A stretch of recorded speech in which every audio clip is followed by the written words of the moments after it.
Good morning students. Class 8th में विषय science part 5 आप सभी बच्चों का स्वागत। पिछले वीडियो में मैंने आपको प्रिज्म के 7 अपवर्तन और एंगल ऑफ डेविएशन विचलन कोण के बारे में बताया था। आइए देखें वर्णक्रम क्या होता है। आपने ये देखा होगा वर्ण विक्षेपण को हम वर्ण क्रम भी कहते हैं। जब हम प्रकाश की किरण प्रिज्म पर डालते हैं तो उसका 7 रंगों में विभक्त होना क्या कहलाता है? वर्ण विक्षेपण कहलाता है। यानी जब श्वेत प्रकाश प्रिज्म से गुजरने के बाद 7 रंगों में विभक्त हो जाता है तो हम क्या कहते हैं? उसे वर्ण विक्षेपण कहते हैं। श्वेत प्रकाश किरण पुंज प्राप्त करने के लिए एक छेद की सहायता से सूर्य की किरण को डालते हैं। ये इस प्रकार।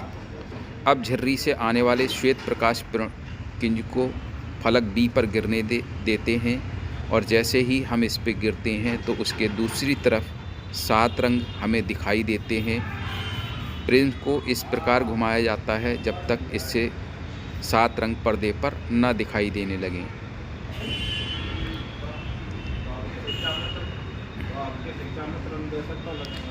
इस प्रकार ये लाल, नारंगी, पीला, हरा, आसमानी, नीला, बैंगनी आदि रंग दिखाई देते हैं।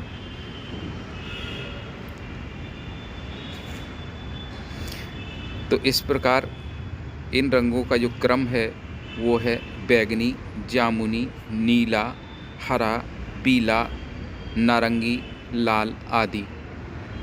इनको हम बैंगनी, जामुनी, Indigo, blue, green, yellow, orange and red, इसको हम नीचे से ऊपर की ओर और ऊपर से नीचे की ओर किसी भी क्रम में याद कर सकते हैं बच्चों। इन 7 रंगों में BIBGYOR बिप जियोर के नाम से याद रखते हैं। पहले V, फिर I इंडिगो, फिर ब्लू, फिर G for green, Y for yellow, O for orange and R for red. तो इस प्रकार ये क्रम आपको इस याद रखना है कि किस प्रकार वर्ण का क्रम हमें प्रिज्म की सहायता से प्राप्त होता है। पर्दे पर प्राप्त रंगों के समूह को प्रकाश का वर्ण क्रम या स्पेक्ट्रम कहते हैं बच्चों। यानी प्रिज्म से गुजरने के बाद सफ़ेद प्रकाश का अपने अवयवी रंगों में विभक्त होना प्रकाश का विक्षेपण कहलाता है। यानी प्रकाश का इस घटना को अंजाम देना, यानी प्रकाश के रंगों 7 रंगों को दिखना क्या कहलाता है? वर्ण विक्षेपण कहलाता है। अब आइए लेंस के बारे में देखते हैं। आपने देखा लेंस का है घड़ी साज घड़ी के पुर्जों को देखने के लिए एक युक्ति का प्रयोग करते हैं। यह युक्ति लेंस कहलाती है। लेंस का उपयोग हम कैमरे में, सूक्ष्मदर्शी में, दूरदर्शी में, फिल्म प्रोजेक्टर में और यहाँ तक कि आपके मोबाइल के जो कैमरे हैं उसमें भी इस्तेमाल करते हैं। लेंस किसी पारदर्शी माध्यम का ऐसा टुकड़ा है जिसके दोनों पृष्ठ अथवा वक्र पृष्ठ एक दूसरे के समतल होते हैं। इस आधार पर लेंस उत्तल लेंस और अवतल लेंस, जैसे आप चित्र में देख रहे हैं, 2 प्रकार के होते हैं बच्चों। उत्तल लेंस का बीच का जो हिस्सा है वो उठा हुआ होता है, यह किनारों पर पतला होता है, जबकि अवतल लेंस किनारों पे मोटा और बीच में पतला होता है बच्चों। ये देखिए, ये किनारों पर मोटा और बीच में पतला होता है बच्चों।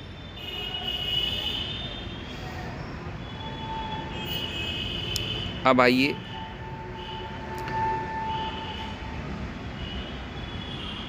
उत्तल लेंस के दोनों पृष्ठ उत्तल अथवा दोनों पृष्ठ अवतल होते हैं। उत्तल लेंस और अवतल लेंस 2 प्रकार के होते हैं। उत्तल लेंस को कॉन्वेक्स कॉन्वर्जिंग और अवतल लेंस को कॉनकेव डाइवर्जिंग कहते हैं। क्योंकि यह प्रकाश की किरणों को मुख्य अक्ष की ओर मोड़ता है, यानी एक जगह मोड़ने का जो काम है वो उत्तल लेंस करता है।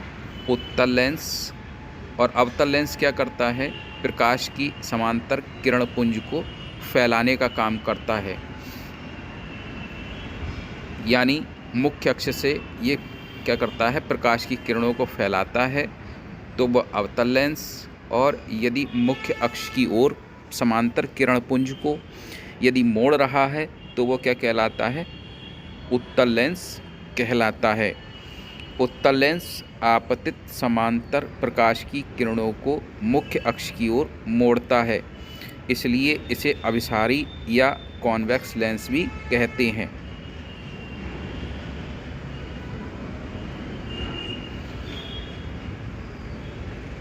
इसके बाद देखिए, ये समांतर किरण पुंज है, इसको ये क्या कर रहा है? मुख्य अक्ष की तरफ मोड़ रहा है। तो ये क्या है? उत्तल लेंस कहलाता है बच्चों।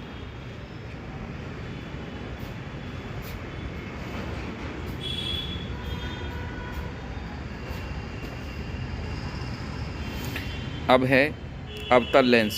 आपतित समांतर किरणों को मुख्य अक्ष से दूर फैलाता है, इसीलिए इसे अपसारी लेंस भी कहते हैं। ये देखिए, समांतर किरण पुंज इसको क्या कर रहा है? ये फैला रहा है इस तरीके से। इसका प्रयोग टॉर्च में करते हैं या ईएनटी स्पेशलिस्ट इसका प्रयोग करते हैं।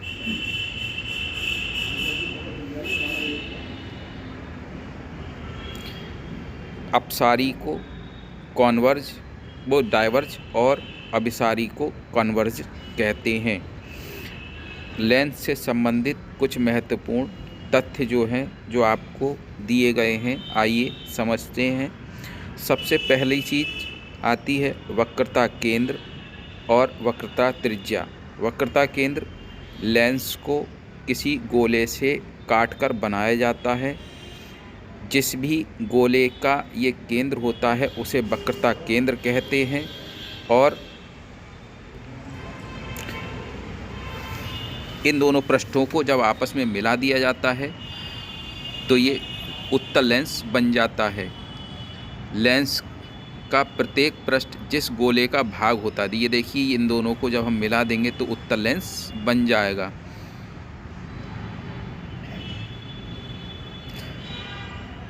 इस गोले की जो त्रिज्या होती है वो क्या कहलाएगी? वक्रता त्रिज्या कहलाती है।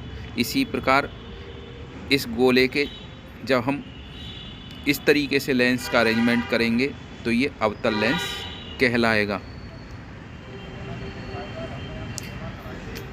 C1 तथा C2 दोनों पृष्ठों के वक्रता केंद्र हैं।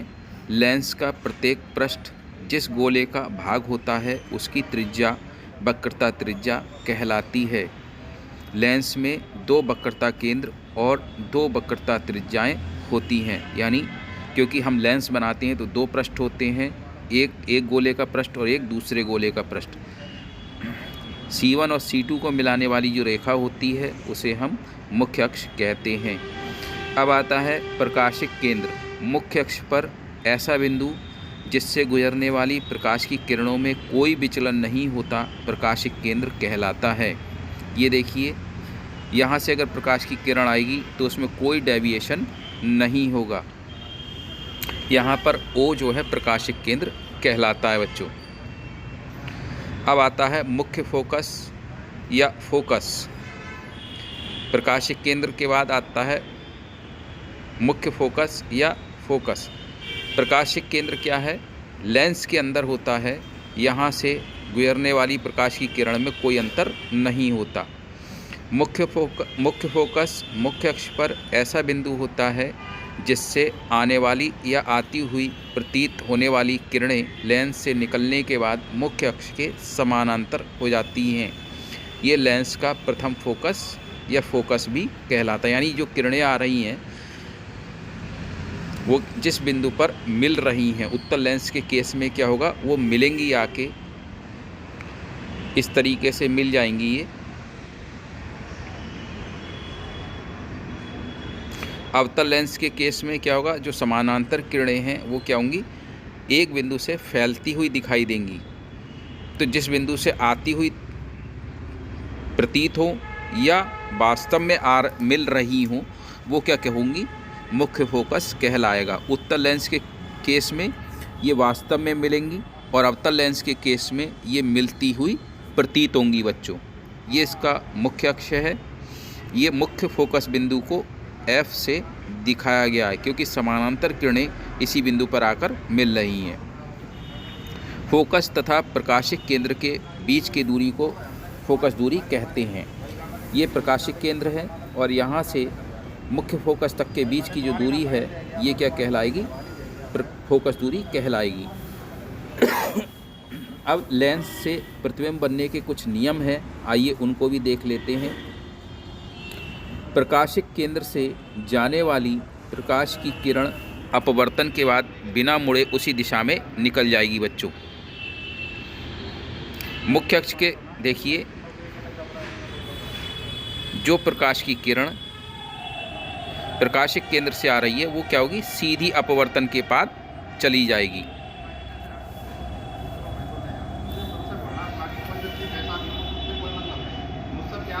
ये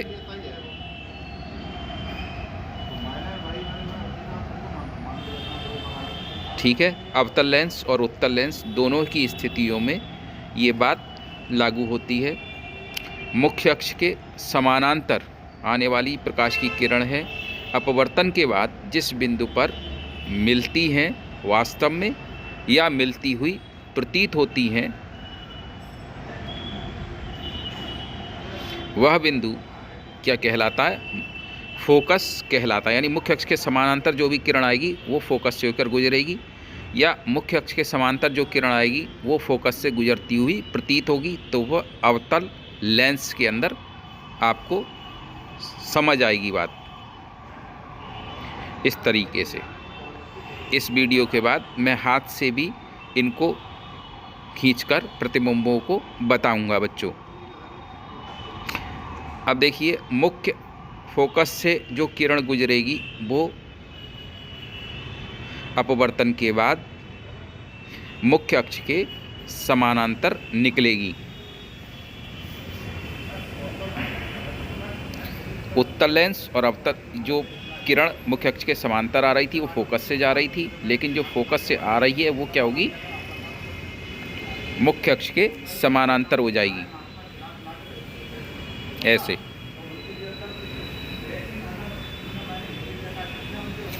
इसी प्रकार जो किरण फोकस से होकर आएगी, फोकस से जाती हुई प्रतीत होगी, वो मुख्य अक्ष के समांतर हो जाएगी अवतल लेंस में। उत्तल लेंस से अब प्रतिबिंब कैसे बनते हैं आइए देखें। उत्तल लेंस से बने प्रतिबिंब की प्रकृति, स्थिति एवं आकार वस्तु पर निर्भर करता है। यानी कहाँ वस्तु रखी है, कितनी बड़ी रखी है, उसी आधार पर प्रतिबिंब बनेगा। यदि वस्तु प्रकाशिक केंद्र और फोकस के बीच है, या देखिए वस्तु प्रकाशिक केंद्र O और F के बीच में रखी हुई है, तो पहली जो किरण जाएगी मुख्य अक्ष के समानांतर वो फोकस से होकर जाएगी इस तरीके से। दूसरी जो किरण है वो प्रकाशिक केंद्र से जाएगी। ये दोनों किरणें आगे बढ़ाने पर कहीं भी मिलेंगी नहीं, लेकिन पीछे बढ़ाने पर ये मिल जाएंगी, इसलिए इनको हम क्या करेंगे, जहाँ मिलेंगी वहीं इनका प्रतिबिंब बनेगा बच्चों। तो इस प्रकार कॉपी में आप इसको ड्रॉ कर सकते हैं।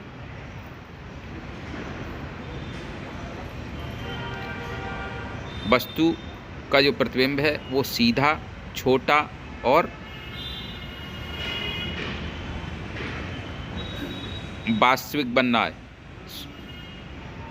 इसको पर्दे पर हम नहीं ले सकते हैं, इसलिए ये कैसा बनेगा, आभासी बनेगा। यानी प्रतिबिंब वस्तु के तरफ बनेगा तो आभासी बनेगा, और वस्तु के सामने की ओर बनेगा तो कैसा बनेगा, वास्तविक बनेगा। तो वस्तु का प्रतिबिंब वस्तु के पीछे आभासी, सीधा और वस्तु से बड़ा बनता है बच्चों। दूसरी स्थिति में लेंस के फोकस पर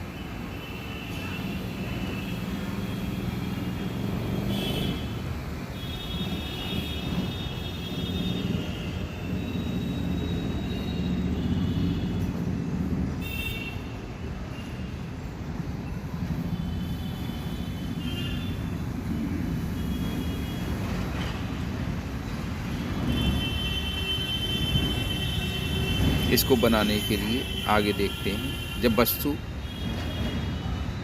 फोकस पर स्थित होगी तो उस स्थिति में ये वस्तु है जो इसके फोकस पर स्थित है। दोनों ही किरणें, पहली किरण जो मुख्य अक्ष के समांतर आ रही है वो फोकस से होकर जाएगी और दूसरी किरण प्रकाशिक केंद्र से निकलेगी। पहली किरण जो दूसरी किरण इस तरीके से आगे बढ़ाने पर अनंत पर मिलेंगी और इनका प्रतिबिंब कहाँ बनेगा? अनंत पर बनेगा। तो इनका प्रतिबिंब कैसा बनेगा? वस्तु के सामने बनना है, इसलिए वास्तविक होगा, उल्टा होगा और बड़ा बनेगा। दूसरी स्थिति में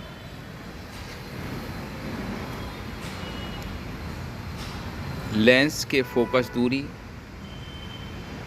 के यदि वक्रता केंद्र और फोकस के बीच में हो तो ऐसी स्थिति में प्रतिबिंब कहाँ बनेगा उसको आइए देखते हैं। देखिए, वस्तु वक्रता केंद्र और फोकस के बीच में रखी हुई है। ये वस्तु रख दी हमने। यहाँ से पहली किरण प्रकाशिक केंद्र से होकर निकलेगी और जब F और ये 2F के बीच में जब वस्तु रखी हुई है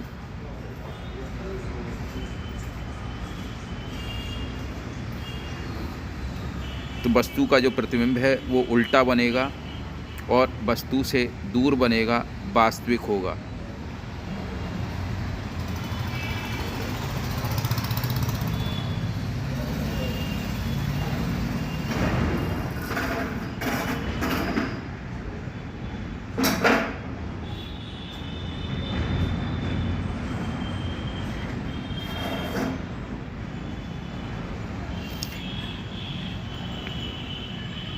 दूसरी जो समांतर किरण होगी, दो जहाँ पर मिलेगी वहीं पर ही प्रतिबिंब बनेगा।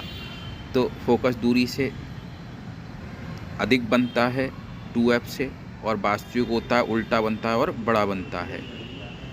लेंस की फोकस दूरी के 2 गुनी दूरी पर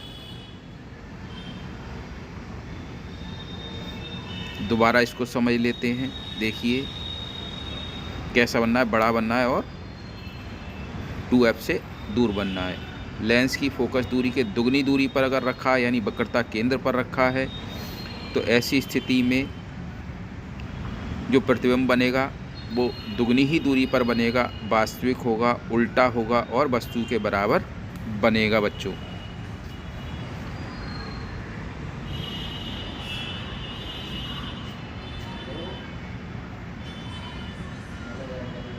ये वस्तु के बराबर बनेगा।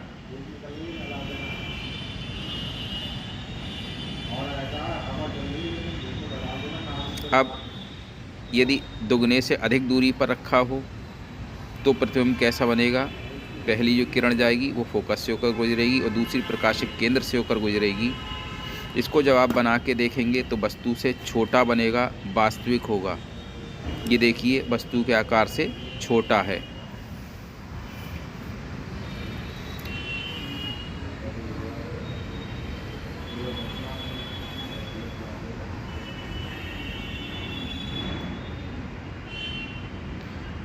अब अनंत दूरी पर अगर वस्तु रखी हो तो उसका प्रतिबिंब लेंस से दूसरी ओर लेंस के फोकस पर वास्तविक, उल्टा तथा वस्तु से और छोटा बनता है।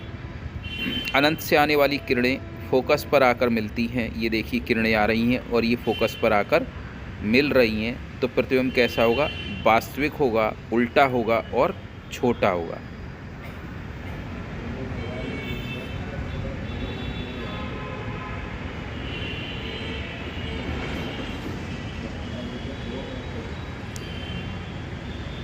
अवतल लेंस से अब किस प्रकार प्रतिबिंब बनेगा, इसके लिए भी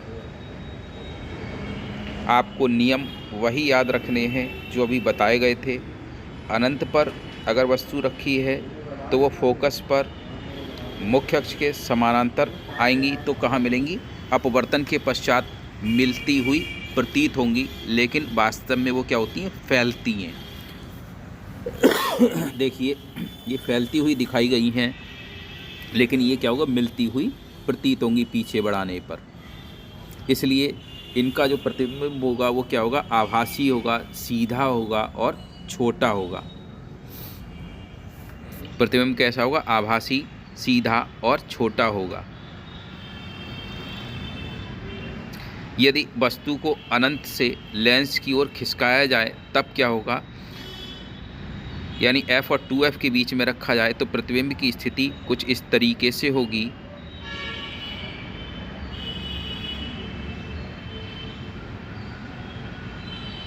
प्रतिबिंब कैसा होगा, छोटा होगा, आभासी होगा और सीधा होगा। यानी अवतल लेंस से आप नोट कर रहे हैं कि वस्तु का जो प्रतिबिंब होता है वो कैसा होता है, हमेशा सीधा और आभासी होता है, सीधा, आभासी और छोटा होता है। तो इस प्रकार इस वीडियो में आपने अवतल लेंस और उत्तल लेंस के सहायता से प्रतिबिंबों को बनना देखा। Thanks for learning. इस वीडियो के माध्यम से सीखने के लिए आप सभी बच्चों का धन्यवाद।